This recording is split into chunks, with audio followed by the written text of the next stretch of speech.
Welcome back to Chew Quieter. Obviously, we're missing one today. Armando is out in the Pacific Northwest, having a lot of fun, and I'm very jealous of the fun that he's having right now. Ideally, what he's doing is something that I want to do, which is a little bit of overlanding, a little bit of wheeling, camping, and just out seeing the country. So good for him. Boo for me. However, we do have a guest host to fill in for Armando today. And if anyone knows this guy, it should be no surprise to you that he's late. In fact, he's 20 minutes late. So he's a good friend of mine, a great friend of mine, actually. He's a great friend to a lot of you. So as soon as he comes on, we'll have to do an introduction and we'll get an explanation why he is 20 minutes late. 5 minutes later. All right, so here is our fill-in guest today on Chew Quieter. His name is Sasquatch. Welcome to the show, Sasquatch.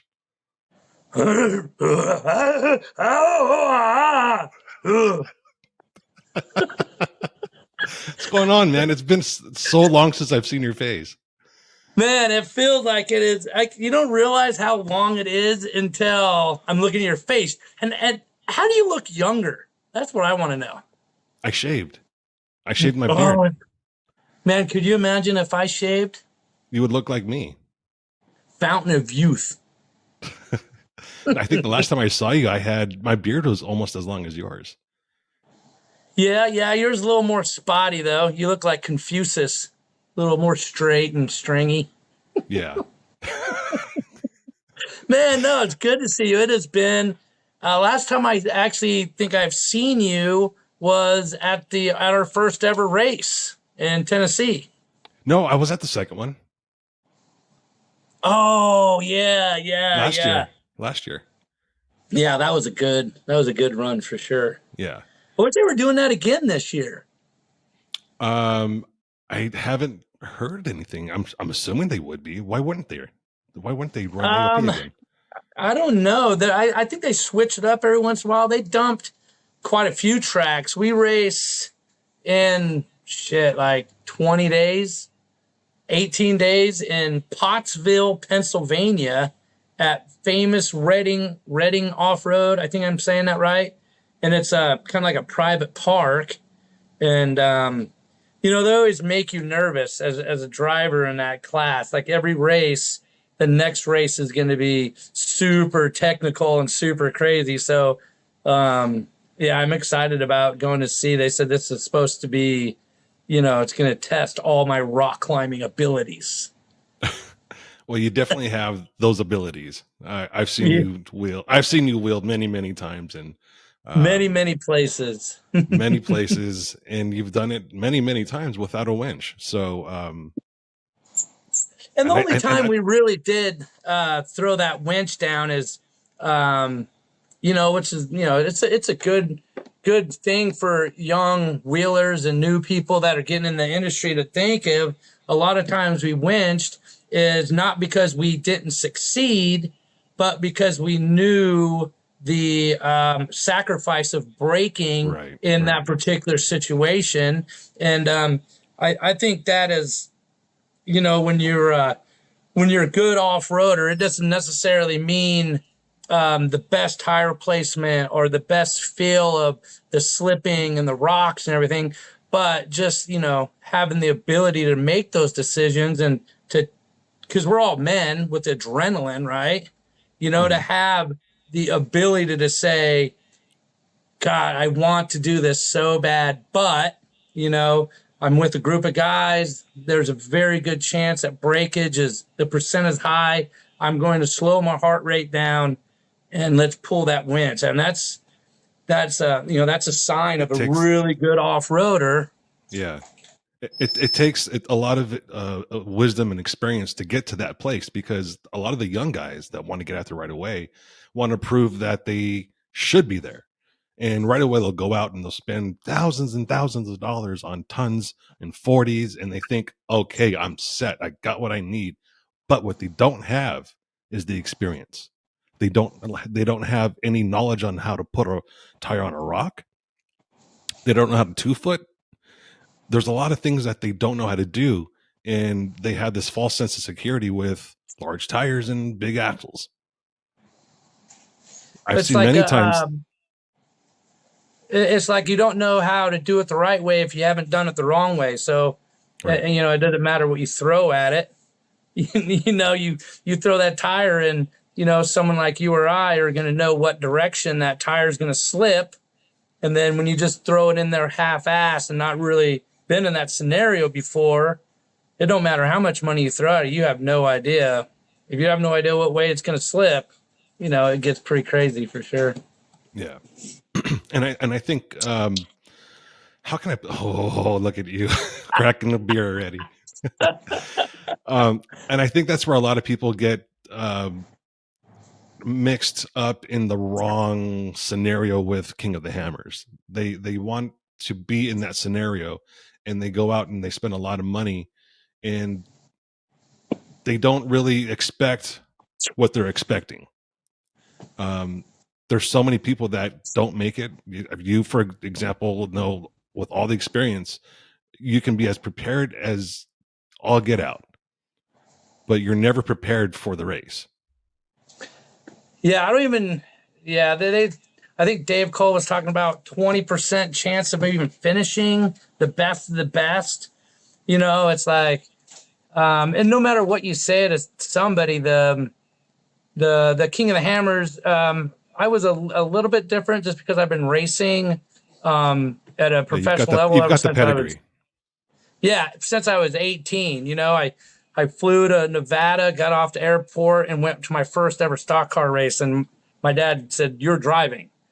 You know, so I got thrown into it. So just so I knew the caliber, and when we started getting prepared, you know, I wanted to sneak in as many races as we could, just because I knew we weren't prepared. And even somebody that's been racing since they were 18, and I turned 50 this year, I had no idea the difference of what the King of the Hammers is. Like, it's like taking a 21-year-old that's never shotgunned a beer, and he's going to go for his 21st birthday and he's going to shotgun a pitcher of beer. That is the difference between, you know, going off-roading with your friends and throwing down at the King of the Hammers. Yeah. But I mean, good for everyone that trying, big of a difference. but I think there is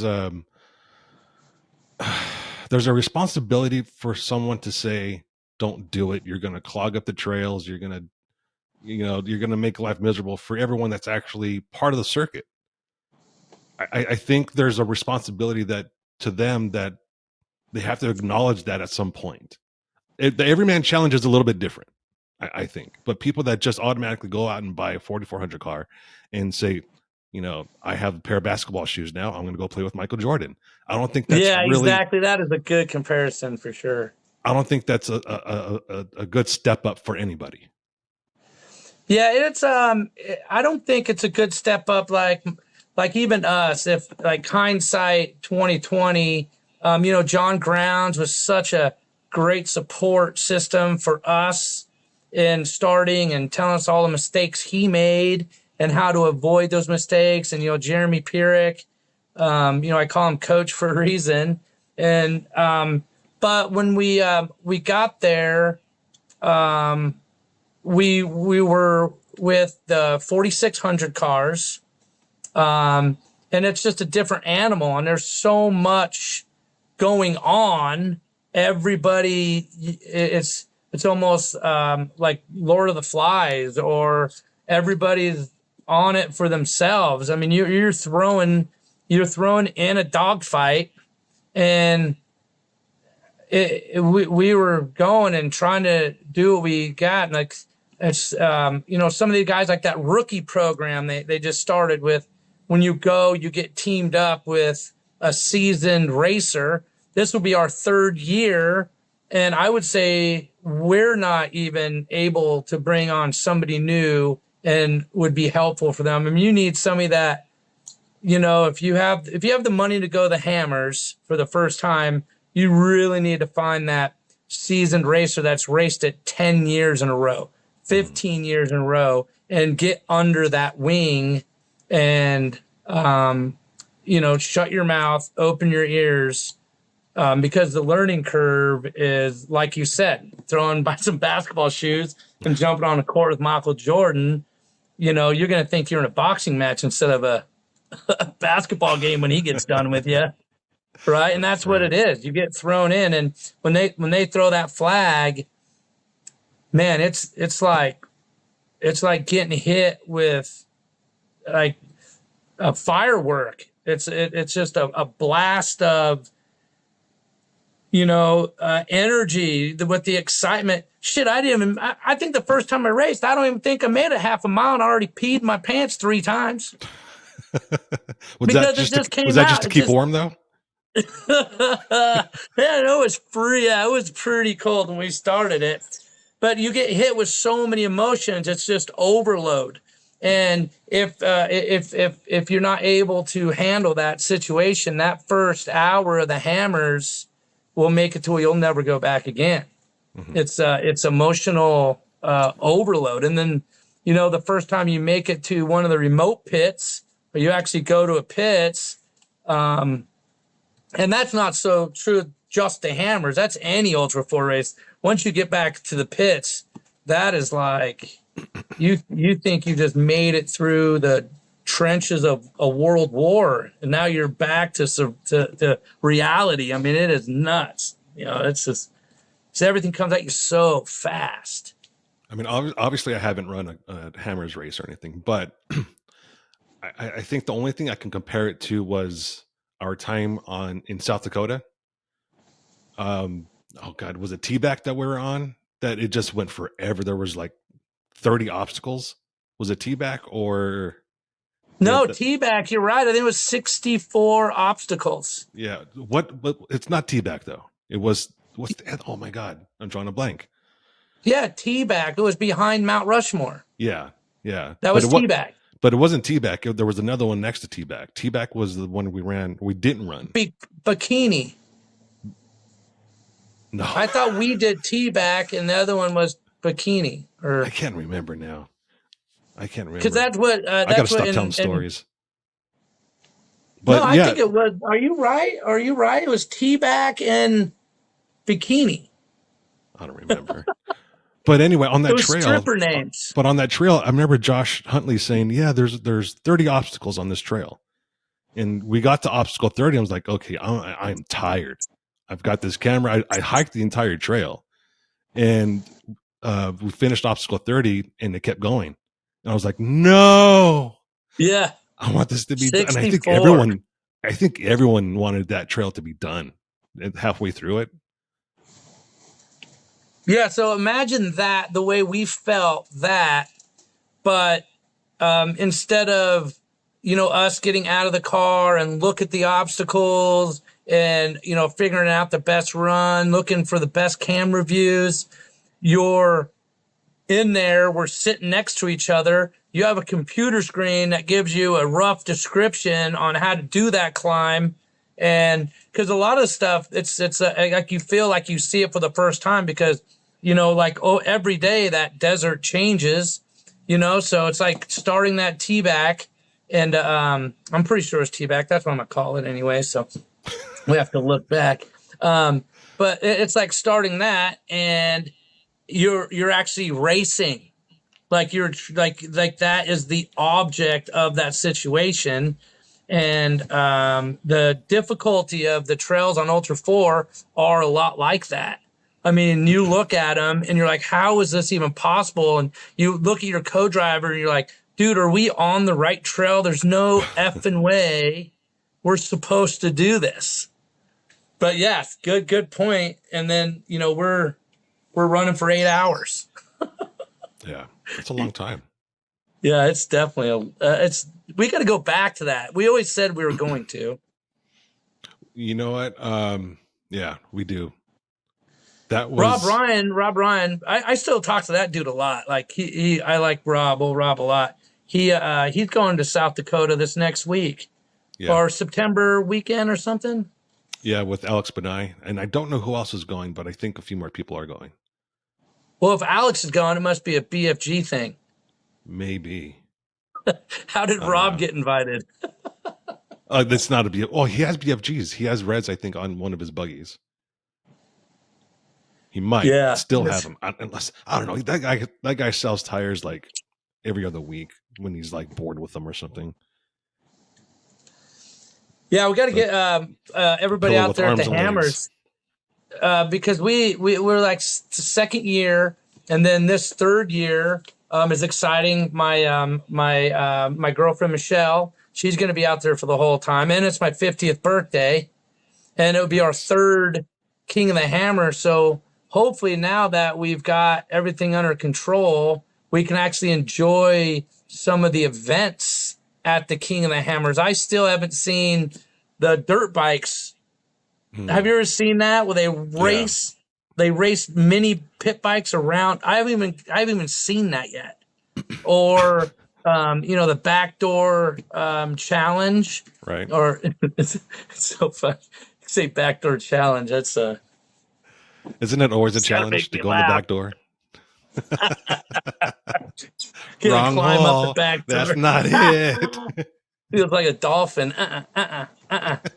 So, but I haven't even. So we haven't to get to see that in the hill climb. They have the hill climb when they race, and like I have yet to go to any of that stuff. Mm-hmm. And we're out there for 11 days in the middle of the desert. And there's so much work that we're working the whole time from the moment we wake up and it's 40 degrees till 80 degrees in the day and then freezing cold again at night when we go to sleep. You didn't mention the wind. What's that? You didn't mention the wind. Oh, okay. So I'll tell you a horrible little deal. So I'm staying. I got my race trailer is that black rock crawler trailer, that big 44-foot. Yep. Rock crawler trailer. So I'm sitting there and I'm sleeping in that. Well, the air vent got opened up. I don't know if it happened while I don't know. I think somebody played a horrible joke on me because, kind of like that cabin when they left the freaking heater on Michael. Somebody played a joke on me, and that vent was open.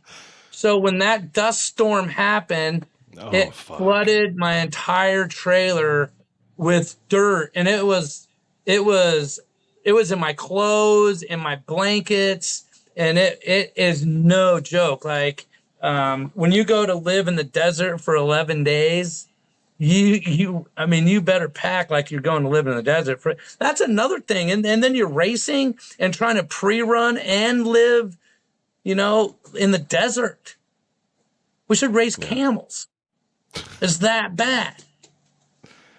And the shitters are full. We're like, it's crazy. So what is it like then? Okay, you're out pre-running. You get back from pre-running. You're tired. What's that? You're out pre-running. You get back from pre-running, and you're tired and you're dirty. What is the rest of your time like from the time you get back from pre-running? I'm sure a lot of it is wrenching, looking over the rig and everything. But what goes into planning for the next day? What are you doing? So like the first year, pre-running never happened. We were out there for 10 days and we tried to pre-run and we burnt the transmission up on the first pre-run. And so we never pre-ran anything. We had we had a big crowd with us and we had some pre-run flags and, pre-running never happened. Like we didn't have any knowledge of what to do. So when we started that first King of the Hammers and we had the GPS unit, none of that was ever pre-run. The start finish line, where you go start the King of the Hammers, I had never seen it because I burnt that transmission up on the very first day. And so we were swapping a transmission, and that took a couple days because we had to take it into town and get rebuilt. So that was one problem, and a lot of people face that. I paid the money to qualify and didn't get to qualify, didn't get to do anything. So my first King of the Hammers was, it was like a blur. It was a blur. It was a blur for everybody. We all worked our asses off every single day, and all of our efforts were in all different directions. We had no focus. We had no nothing. This year, we ran Kevin Williams and Brittany with Light Bright. They took me out actually on my birthday, and we pre-ran basically the whole course, or a good part of it, probably 70% with them. And we ran the desert loop, and I was in a side-by-side. So we ran the desert loop in a side-by-side. And well, that thing was so stinking fast. I learned that was good to pre-run it, but I also learned that we need to take and run the desert, the 100-mile loop or 80-mile loop or whatever the desert is. We got to run it a lot slower and then figure out what's going on, because when you're in 1,000-pound, or I don't know what's side-by-side weigh, and you could go 80 miles an hour without even making a blink, and we're like super impressed with how badass this thing. And then the race starts, and I'm in a 5,500-pound race Jeep. That desert was way different. It was not the same desert that I ran. So when we go back this third time, we are definitely going to pre-run the desert, because I've learned how to run it. After we run it and we run the pre-desert, I think it would be great to jump in that side-by-side and have some fun on that trail and run it and get comfortable with it and know where you are and get comfortable with the land markings and everything around, like you normally would when you move somewhere. You get used to your surroundings. Mm-hmm. But that first pre-run, we're going to take it in the race Jeep. We're going to mark it. We're going to know where it's at. And then after that, we can go and have fun while we're pre-running it, because pre-running is not fun. Like, it needs to be work. And then it was kind of unfortunate because the second year we pre-ran the desert real quick, and we were fast. We were picking off cars. Like, we were pretty fast and good, but we could be better. We could do the desert faster in a race car, but we pre-ran the rocks 4 times.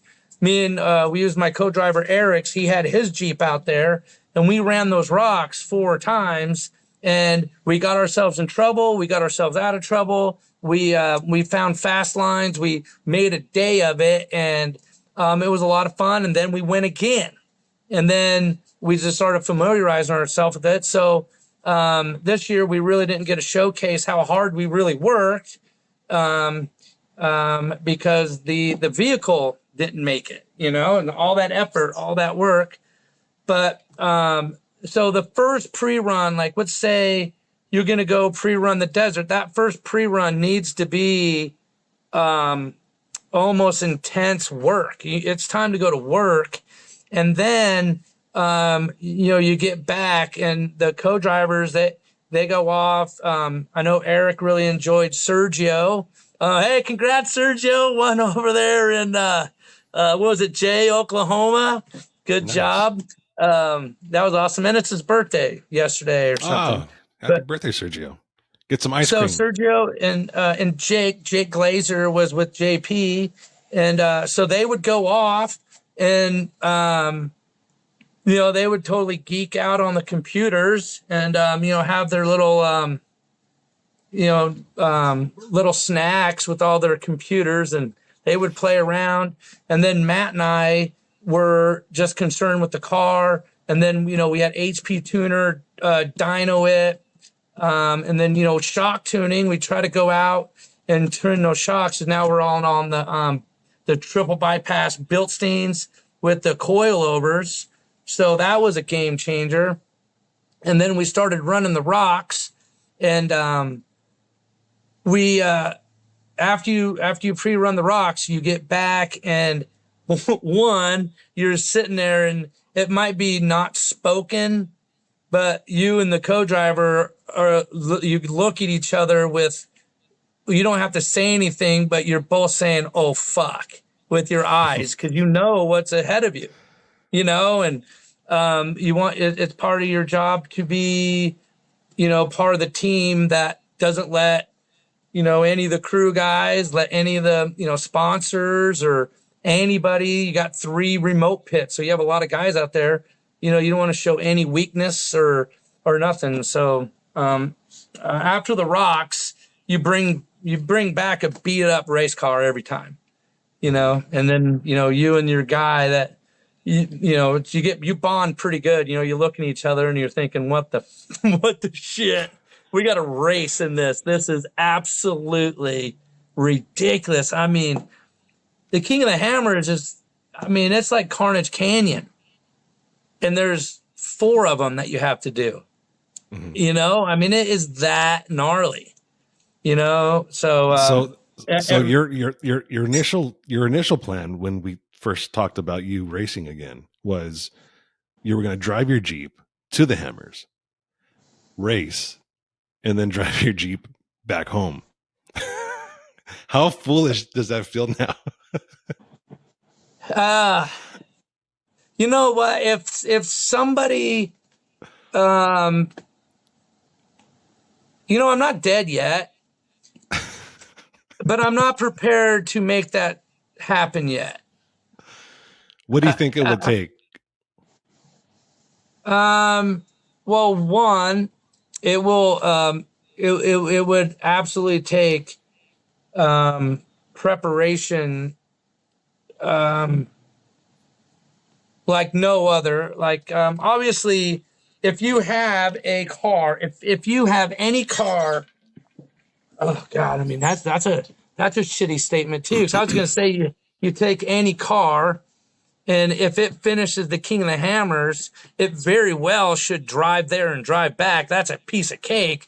But then you think about people on the podium that finish the Hammers and they shut their car off and the engine blows up, or they come by with flat tires, bent drive shafts, bent ball joints, the steering is broke off, sway bars are broken off.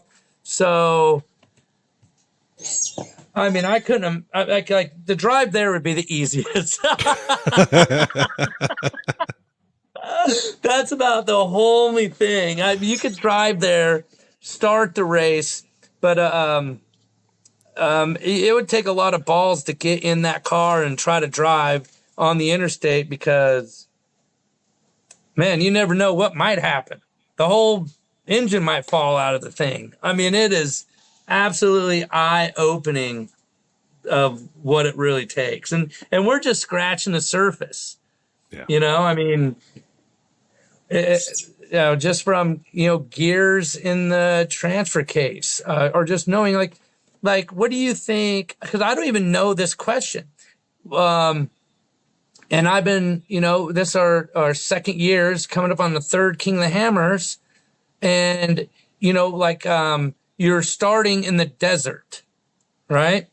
Mm-hmm. So do you start the race in 4 high, 4 low, or 2-wheel drive? Like, do you start the race? And I didn't even think about that question. And that's a simple question that I should know my whole life. If you're on the snow or something on the interstate, and you have a race car, or not a race car, you have your Jeep, and you put in 4 high, right? And then whenever we hit the dirt and we go rock climbing, you put it in 4 low, right? Mm. But in the desert, I was watching a thing. Casey Curry was doing a walkthrough about his race car, and he said something about running the desert in 2-wheel drive. And then I'm like, shit, man, am I like, why would I not run the desert in two-wheel drive? But I don't know. What do you think? I mean, you think that's the way, but then is a Pro 4 truck not faster than a Pro 2 truck? And do they run two-wheel drive? Or, I mean, I don't know the answer to that question. My brain wants to tell me that I would be under better control and I would be faster, easier on the car itself. I can't believe call my Jeep a car. But so it would be easier on the equipment, better fuel mileage, faster, and everything if I started that race in two-wheel drive. I don't know. What do you think? Did you ever think about that? I believe it would be situational. I mean, every track is going to be different. Every race might be different because of weather. They might lay down more water in certain parts of the track than others and make that dirt, muddier than another part, and you lose traction there. So I would assume it's situational. Just like in Formula One, they're always talking about what tire to use. And that's situational depending on how cold the track is, how wet the track is. I think that translates just about every racing aspect, whether it be on 2 wheels, 4 wheels, or fucking roller skates. And I wonder if you, like, I think hopefully, because we're going to be so much more prepared for the Hammers this go around than the last go around, and definitely from the first go around. But, I mean, we're going to, I guess we're going to try our own thing, because I've been thinking about, doing shock testing or being in the desert in two-wheel drive, because you would think it would unbind the front. Yep. The front. Do I still have you? Oh, there you are. You would think the front end would be less bound up if you're in two-wheel drive, and you're definitely going to put more horsepower down if you just have the rear tires, because you're going to lose horsepower driving that front drive shaft. And I know we run the desert. We don't lock the front up, so it's not like we have a locker in the front, or I'm sorry, a solid spool. It's a locker. We have a spool in the back, but I don't know. Like, if you do shock testing in two-wheel drive, and then you find out that's not the right way, and you're stuck running a 100-mile loop because your shocks are tuned in two-wheel drive. You tune your shocks for the desert loop, not the rock climbs, right? So I don't know. That's a question I don't know the answer to. Like, I couldn't bet money on it. But what were you in the last race? What did you start with? 4 high. And the one prior to? So 4 high. You didn't pre-run either time in your Jeep. We pre-ran. So the first go around, it was a blur. Like, it was, it was like a cat trying to be baptized. That's so stupid. Let's try that next time we're together. We'll find a cat. We'll get some garlic and some celery and a Yeti full of water. I don't think that's a baptism. I think that's like you're trying to make some Chinese food dish. There. The $2 scoop. Yeah, we just make sure we have some welding gloves, because that cat's going to come at you. But that's what it was like. So the first year, it's hard to really compare anything except the fact that if you don't have your I's crossed and your T's dotted, you're probably going to waste a lot of money and a lot of time, So, and the second year we actually did pre-run. We did a lot of shock tuning, and that's a whole deal too when you're shock tuning and you got a couple guys out there, and they're all looking at the vehicle, and you're ripping through the desert and you don't want to be a puss, so you're trying to drive, and that the rear of the car packs up to where the rear tires come up and they don't release fast enough, and you don't realize it at first, but it gets worse. The next thing you know, your front end does that, the whoop fairly decent, but when the rear gets it, it's packed. So you go and you slap, and it's like a diving board, and you're up on your front wheels, and I'm turning whatever way to not roll, and I'm off the course by 15 feet going through the sagebrush, trying not to flip over because I'm trying to push it as hard as I can. But and you don't know. I mean, what's too much? I guess that's just, the racer in somebody to be able to keep on pushing it that hard. But like we're just shock tuning, you're trying to go fast. And sometimes when you're not close, it's scary, and somebody is looking, and you're like, I feel like, they ask me, I don't have the language, and, and like, Jeremy will ask me, hey, what do you feel? I'm like, man, I feel like I almost got bucked off that horse, man. I felt like I just got bucked, and I was trying to, it was bad. I was, bad. And I think so he's looking for, I think so the he's rear looking end for needs more to like, be stiffer. do you need more rebound? Do you need more compression? And so you don't know how to express that. So you're just like, it's the fucking Bronco kicking me off the thing. Is that what you're saying?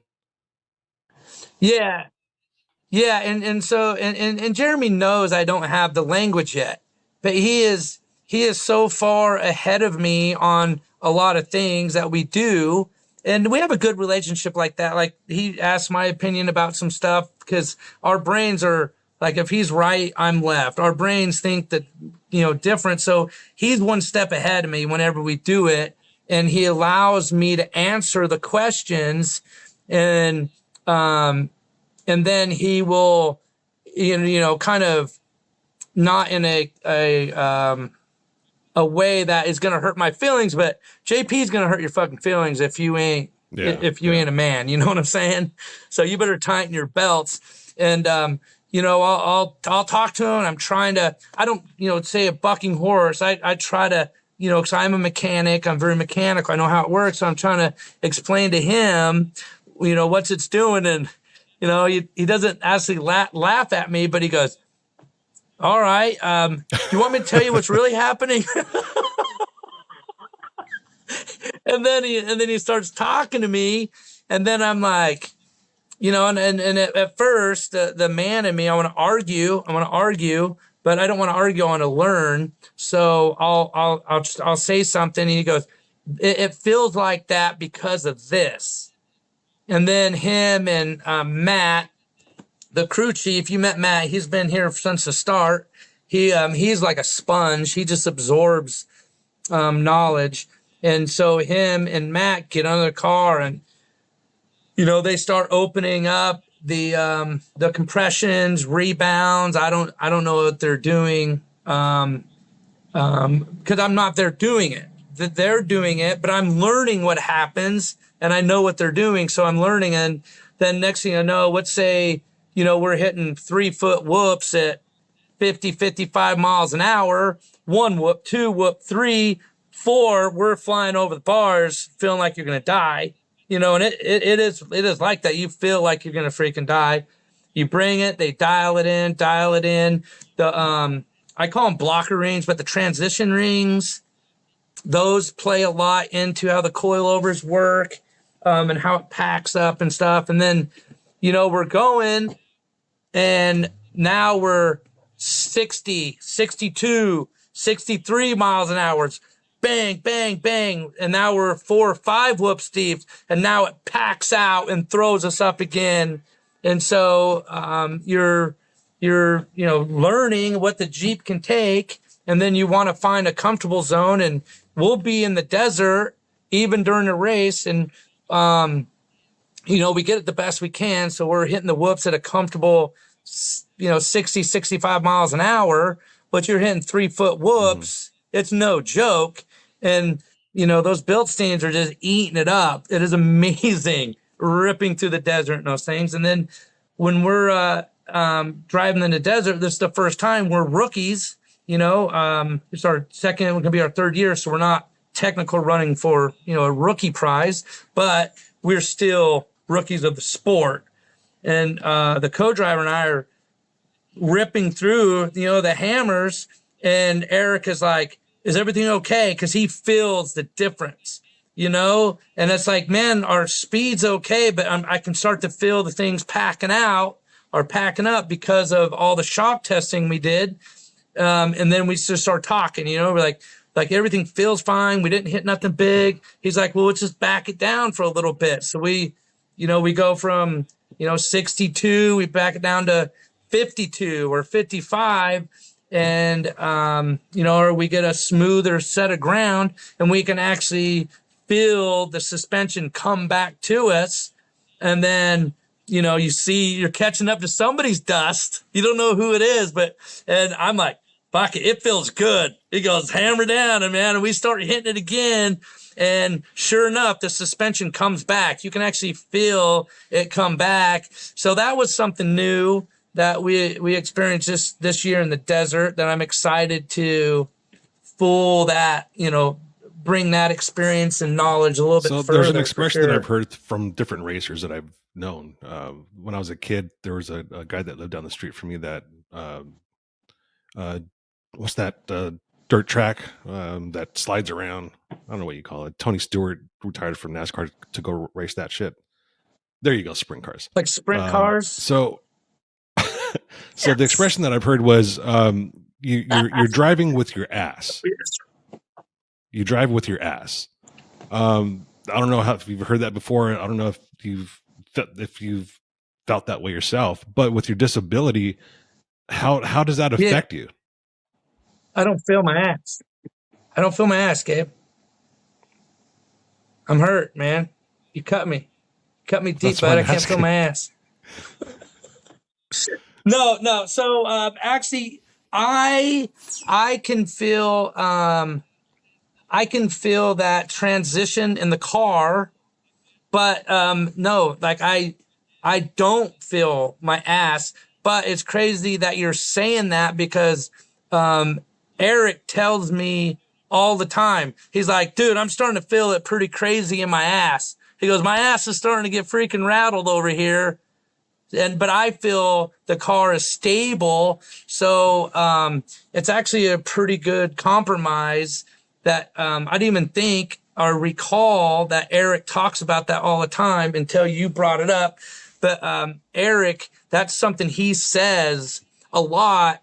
And he's actually modified his seat, and he did my seat too, because if he feels it, my body must be going through the same abuse, right?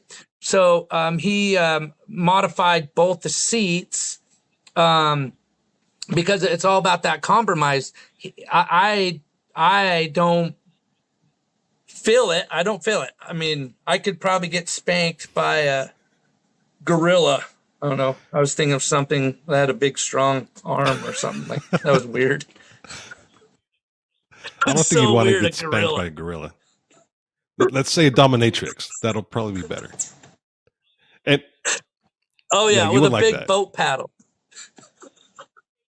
Yeah, so I could take that. I would be the buddy that would take the ass whippings, So, but So, but I'm a car person, so I am feeling what the car has to offer, and I can go. And then Eric's, he's like, hey man, he talks about that. He's like, hey man, we're going through the abuse. Like I can feel it in my ass. Like the suspension's starting to fade again, and then sure enough, here comes one whoop, two whoop, four whoop, boom. I'm up on the freaking wheels again. So he feels that before I do. So, it's a pretty good little compromise of, you're trying to push it to the very edge, when you're racing, you want to push it to the edge and then, back it down just a little bit to, make it. But yeah, so when we're going to the desert Eric brings it up, and he uses that terminology 100%. So let's switch gears really quick. Ironically, you sent a message in a group chat that we're in from the Onyx, reminding us that you were being accused of being late again. And you show up to the podcast today late. Oh my God. So I have nothing because it always appears, but it's happened for so long and so many years that I would think my friends would adjust to me. I did a little bit. I did a little bit, but you were still off by like 10 minutes. Yeah. Well, I tell you what, one thing that took me a while was once like you know me, you have to talk me through how to send you an email. You a link to a thing to download an app. So when I downloaded, so that was kind of tough for me. And what is SSO? What? SSO. I signed in on SSO. Single sign on. Oh. Single system sign on or something. Authenticity thing or some shit. I don't know. You're asking me these questions. You should be asking Travis. Travis is the network guy and IT guy and computer guy and all that shit. Yeah. I don't know. I think if I wanted tips on traveling these days, I'd call Travis. He's like the world traveler. I saw pictures of his last trip, and I was like, I want to go there. I don't know where you are, but I want to go there. Yeah, I'm happy for the guy. He's really happy right now. No, it looked like a lot of fun. Got a new fiance. He's very happy. I mean, every time I see a picture of the guy, he's smiling. So I'm stoked for him. Yeah, super stuff. Everybody in our little situation's doing really well. I mean, you just bought a house. Yeah, and Is that it there? This is my office. One of these days, I'm gonna do a video of it. It looks the same. You must. Yeah, one of these days, I'm gonna do a video of my office and kind of show it off and that sort of thing. But right now, it's still 90% complete. It's not 100%, so I don't want to show it off just yet completely.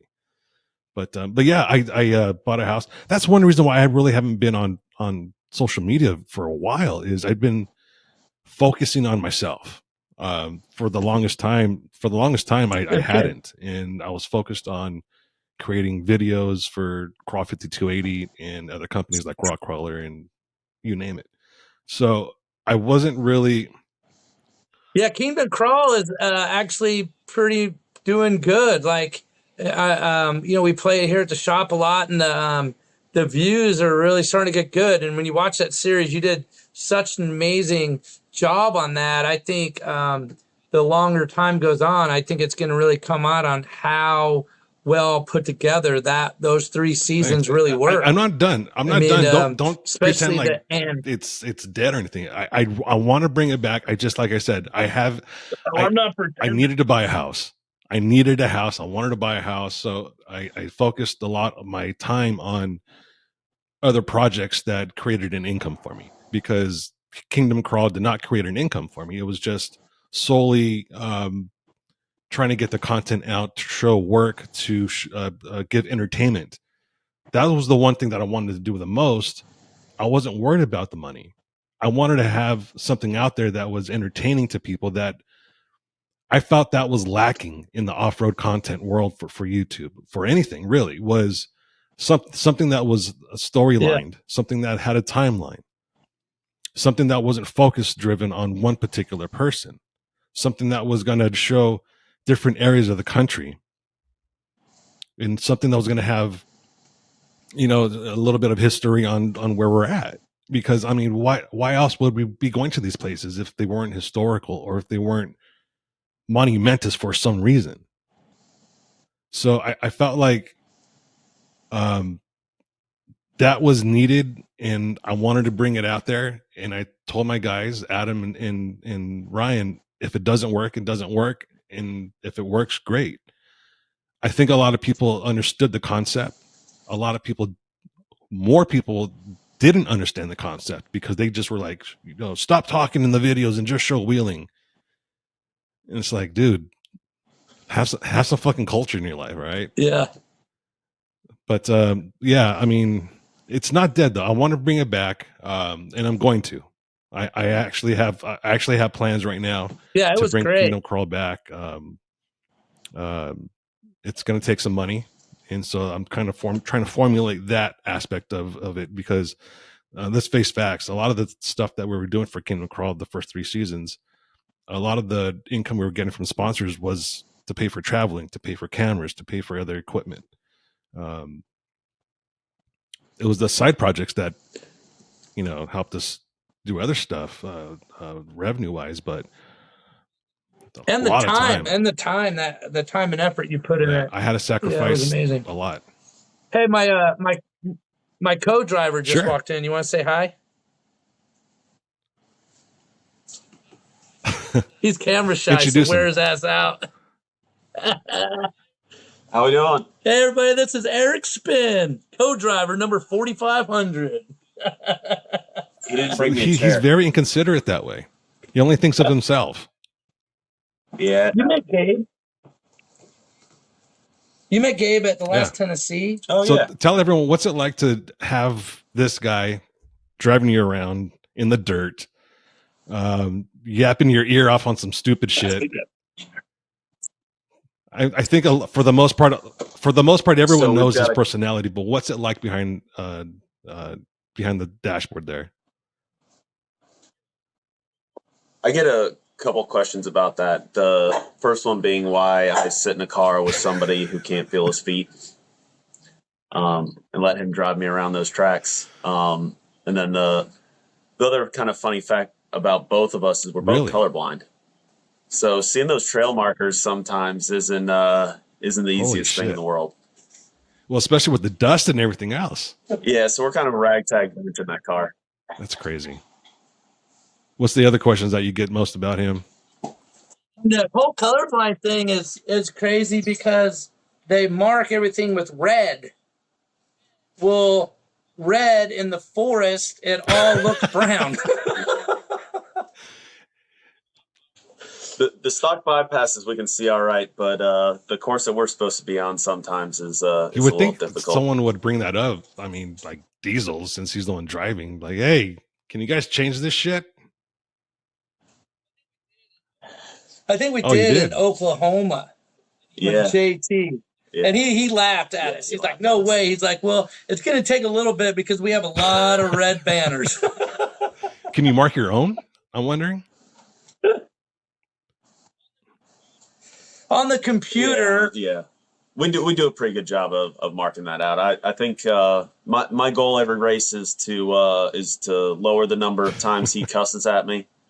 And we've gotten it down a couple times. I think the first race it was 5 or 6, and I've gotten. Have you timed yourself in and out of the Jeep?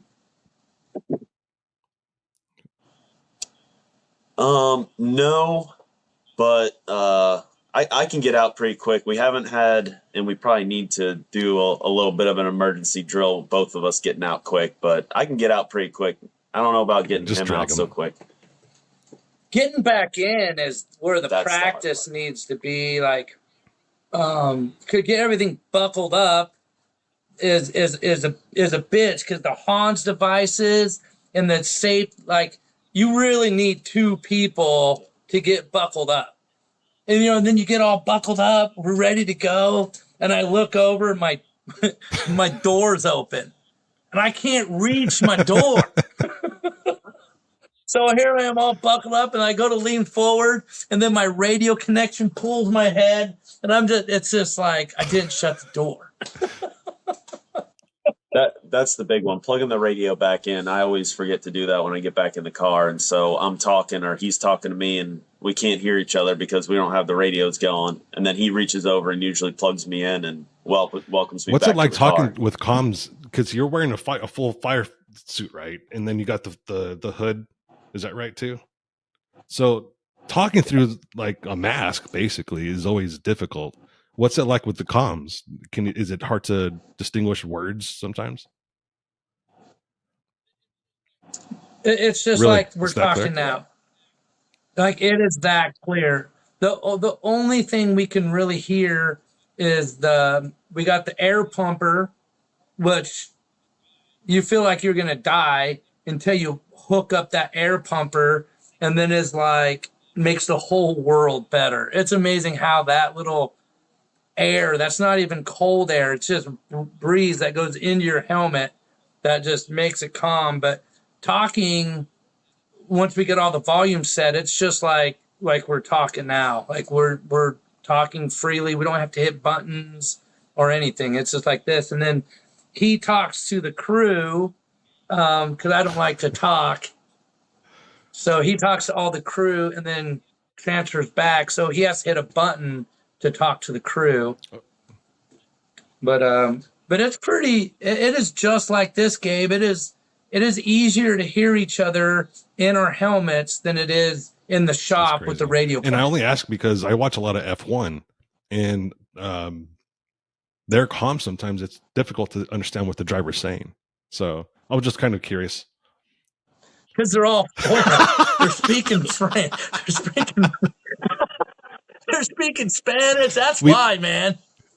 Here, can you hear us now? Hola, ¿cómo estás? Muy bien, gracias. So our intercom between in the vehicle is direct through the intercom box, so we don't have to go over any sort of radio frequencies. Talking out can be hard sometimes because depending on where we are on the track and how well we're receiving and transmitting frequencies, the signals. So sometimes I have a hard time hearing the pits, but we work through that and it usually works out all right.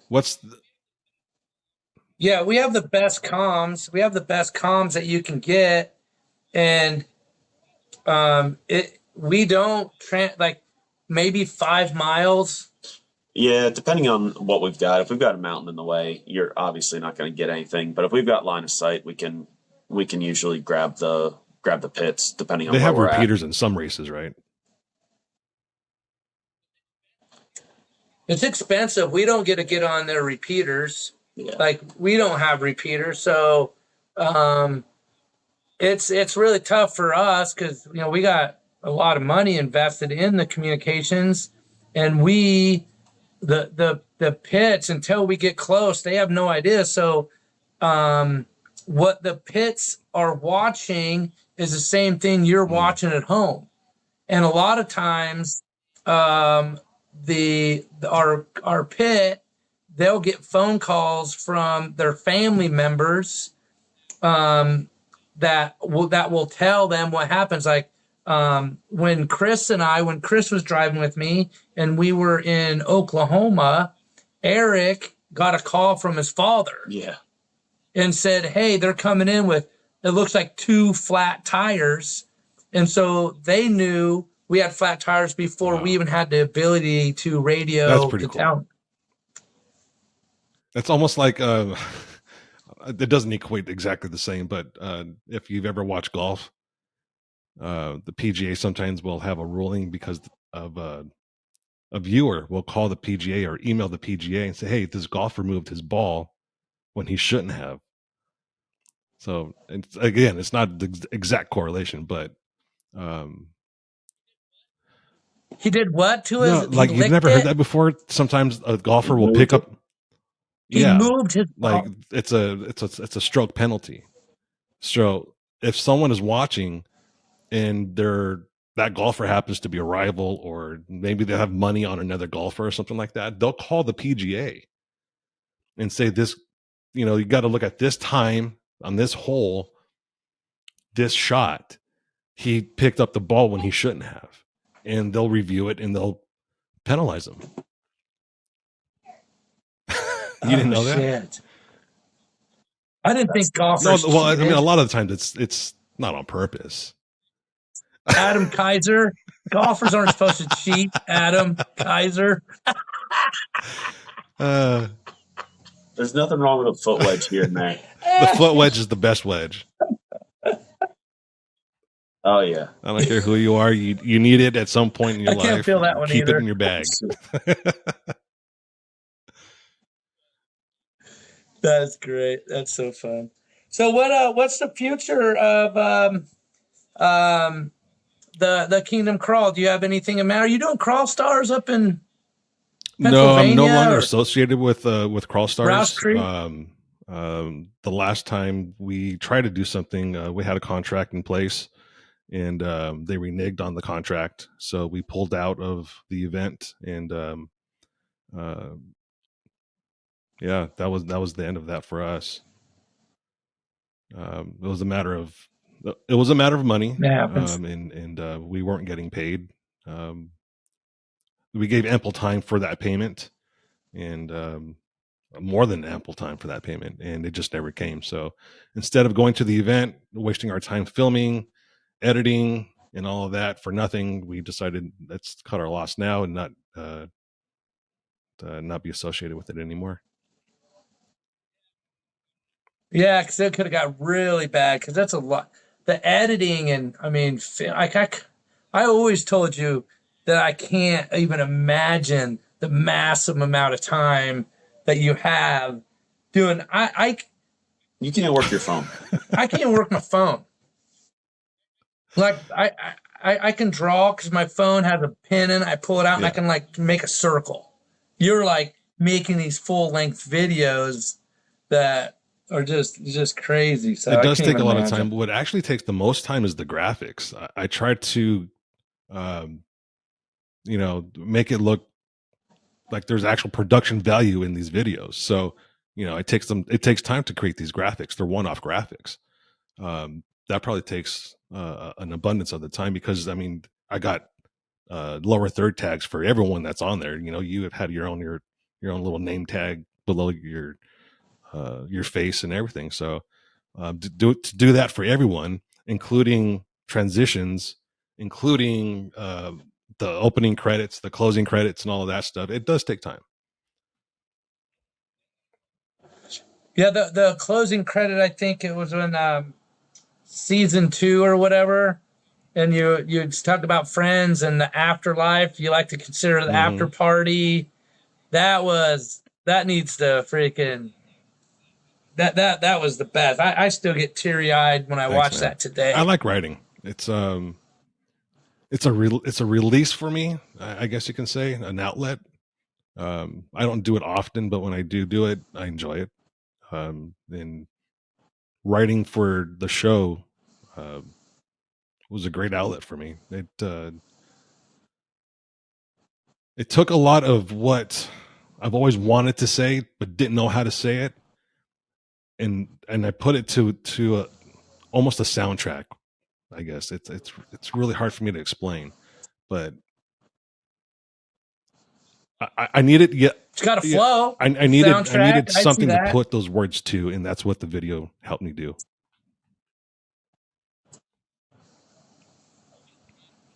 You're getting creative right now. Yeah, I can man. see it in your eyeballs. I haven't filmed anything. I haven't edited anything. I would say for almost 10 months. So my juices have been flowing. That's one reason why I started this podcast with Armando, is because my juices were flowing. I didn't have anywhere to let those juices out. So now I've got this notepad, and I keep all my ideas in here. I have this all with me all the time at my desk, and I'm deep in ideas. A lot of them are good, some of them are bad, but they're just projects that I want to work on, either documentaries, show ideas, interviews with people, things of that nature. But the number one thing, Hey, what's going on Armando, with Armando? he's in the Pacific Northwest right now with Chambliss, Will, the elevated expedition, I think they call it. They're doing some overlanding right now.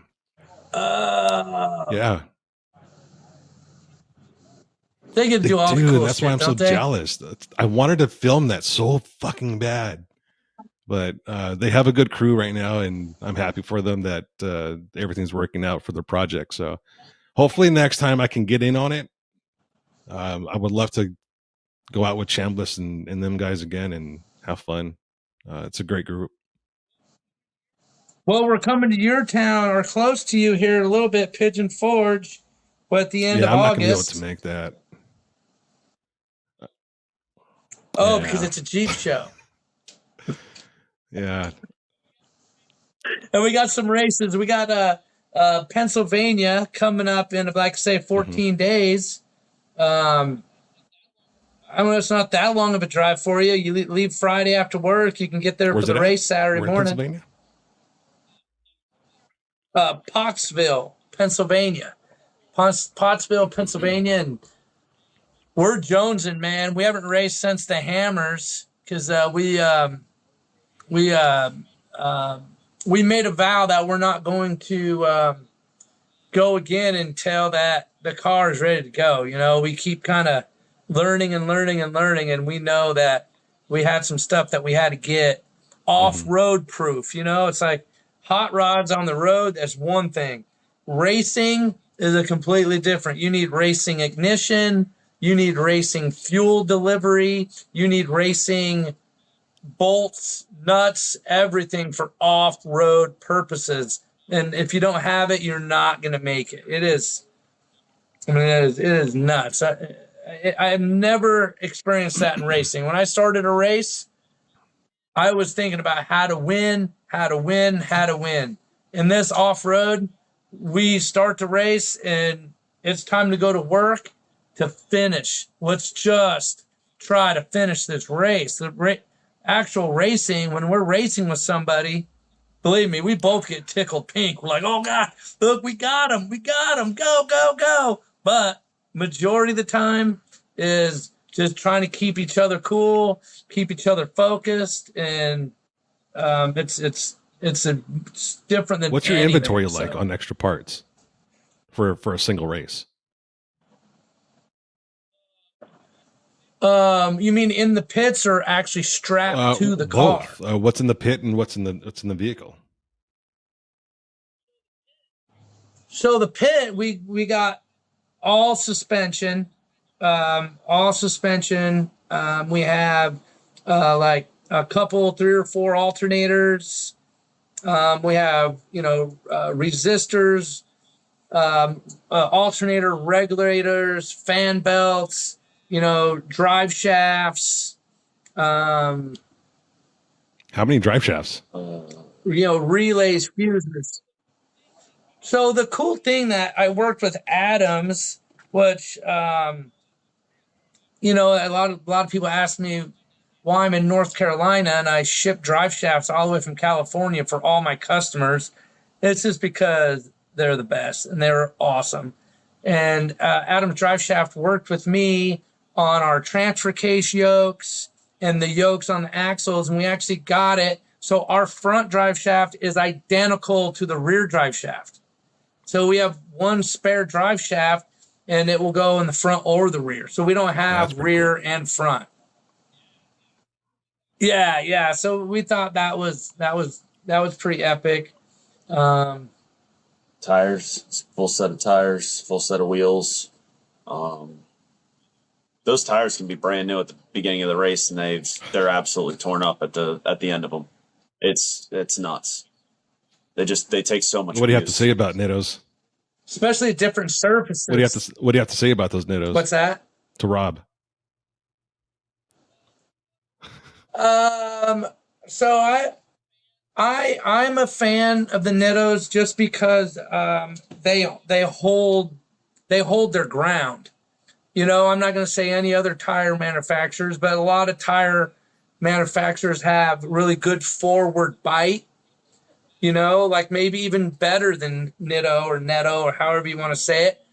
But all around, and how we drive and how we go, the fact that a Nitto can hold a climb with a turn and have that side traction to where we can get more technical than with some of the other tires that have a bunch of forward traction, but they slip off a lot. So as far as the race car, we like Nitto just because of the side traction. It just seems like we're not slipping off of obstacles. So when if we're off a little bit, they're more forgiving. We can still make the climb versus some tires that don't have much side traction and they concentrate on all forward traction. So I'm a fan. I'm a fan because of that reason. They're tough. I'm a fan because they're tough, so I don't have to change tires in the middle of the track. We did the Tennessee race last year and then Oklahoma, and during the race we were one of the very few cars that didn't have to change a tire. We ran those 2 races on clean tires. We didn't have to change a single tire, and I think we probably, King of the Hammers, we did get a flat, but that was kind of a fluke thing just because. Yeah, I went off.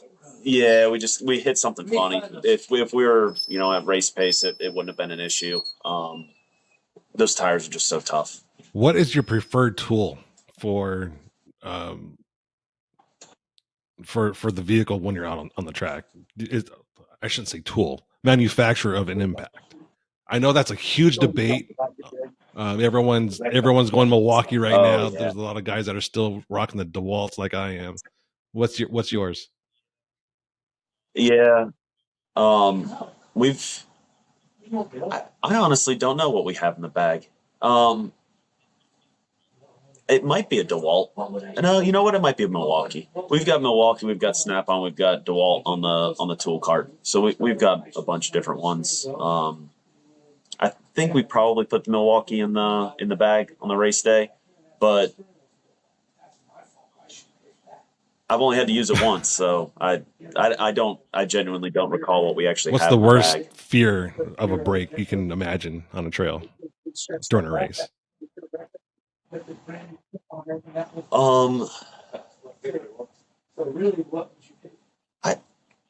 don't know about that, to be honest with you. The worst ones, our issues, have been little. They haven't been catastrophic, which is almost worse than having catastrophic failure. Catastrophic failure, you're out. There's nothing you can do about it. The little ones where, you can troubleshoot all day long, but at some point, you just got to throw the towel in. So I guess a catastrophic, catastrophic failure, I guess, would be something like sector shaft breaking or tie rod breaking, something like that, right? Yeah, something irreparable on the trail. Something like that would be that takes you out of the race. That axle shaft, you could probably limp back, unlock a hub, limp back to pits, and hopefully we can source one during the race. I don't know. What do you think the worst break that we could have out there? Worst catastrophic failure that we could have? So I definitely think the worst thing besides obviously a blown engine, but one thing that has happened that we learned the hard way is when we rip the mount off the frame. Oh, yeah, that one. Yep. A suspension component. If you're on the pipe in the middle of the desert and the suspension component comes loose, or something frame related, a weld or something like that comes loose, and then all of a sudden that axle isn't where it needs to be, and you can tumble quick. Yeah, and that's no joke. Like everyday off-roading, you have your lift kits and it's on and stuff. You go and start getting, we're pretty quick on that off-road stuff in the racing, and you will rip all your suspension right off the vehicle.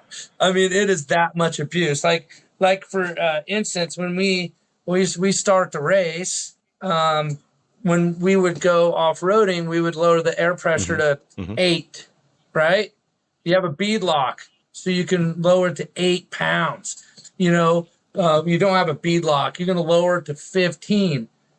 we run 27 pounds of air pressure because we're going so fast when we hit rocks. If we don't have 27 pounds, that rock will bend the wheel and destroy the wheel and tire. So get your pinch flats. Yeah, that's how fast you're going versus, I mean, you hit big ass boulders at 50 miles an hour, some shit's gonna fall. So I think that would probably be the worst. I mean, knock on wood, but we have 37-inch tires and we have 40 splined axles. If we're in the 4400 and we're running 40-inch tires with 800 to 1200 horsepower, I could imagine the axles. We've really been in some bad situations, so for us, a flat tire is kind of bad. We get a flat tire because we don't have a 4,000-pound race car with 800 horsepower. We have a 5,500-pound race car with 500 horsepower. So if we get one flat tire, when we're keeping up with these faster race cars, we get one flat tire and it takes us 10 minutes to change the tire. And then we have to go into pits and get another tire. That is huge for us. So if you get a failure and you're not going to make it back to the pits, you know what? That's racing. We're going to start looking for the closest the spectator, and they probably have beer in their cooler, right? So for us, if the object of the sport is to win a race, with our racing program and what we have to do to be competitive, even a flat tire could be pretty detrimental for us to finishing on the podium or not. Where other teams could suffer that flat tire and still even win the race. Yep. Maybe not Crandon or a track like that, but so just a flat tire would be pretty how do you say that word? how do you pronounce that word? Catastrophic. Is it time for another dictionary episode for Diezel? We're still working on his vocabulary. Dickersnoodles. Yeah. Dickersnoodles, gotta love them. Mama Krantz. Dickersnoodles.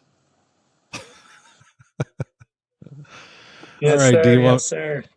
So what's your podcast? What's the name of it? Is the name of the podcast. Oh, I thought you were talking to the dog. We have my little puppy eating right behind you. You said chew quieter. I'm like, hey, Daisy, be quiet. Oh, stop. So the idea behind the podcast was just for Armando and I to just bullshit a little bit and air some grievances and talk shit about people that we don't know and that sort of thing. That's always the best. But dude, this has been fun, man. I'm glad you agreed to come on and fill in for Armando for the day. And I miss you, man. I miss talking to you. I've been so busy with this house and everything, and I know you've been busy too. And we text here and there. But not like we used to. But those are always fun, meaningful texts, though, just out of the blue. Hey, man, I'm thinking about you, or me back to you. I gotta make sure. Good. I gotta make sure you're wiping your ass. And then a lot of stuff's happened. He still doesn't do that. I think I got a rash, but I can't feel it, so I don't give a really quick. You want to shout out your shop or anything?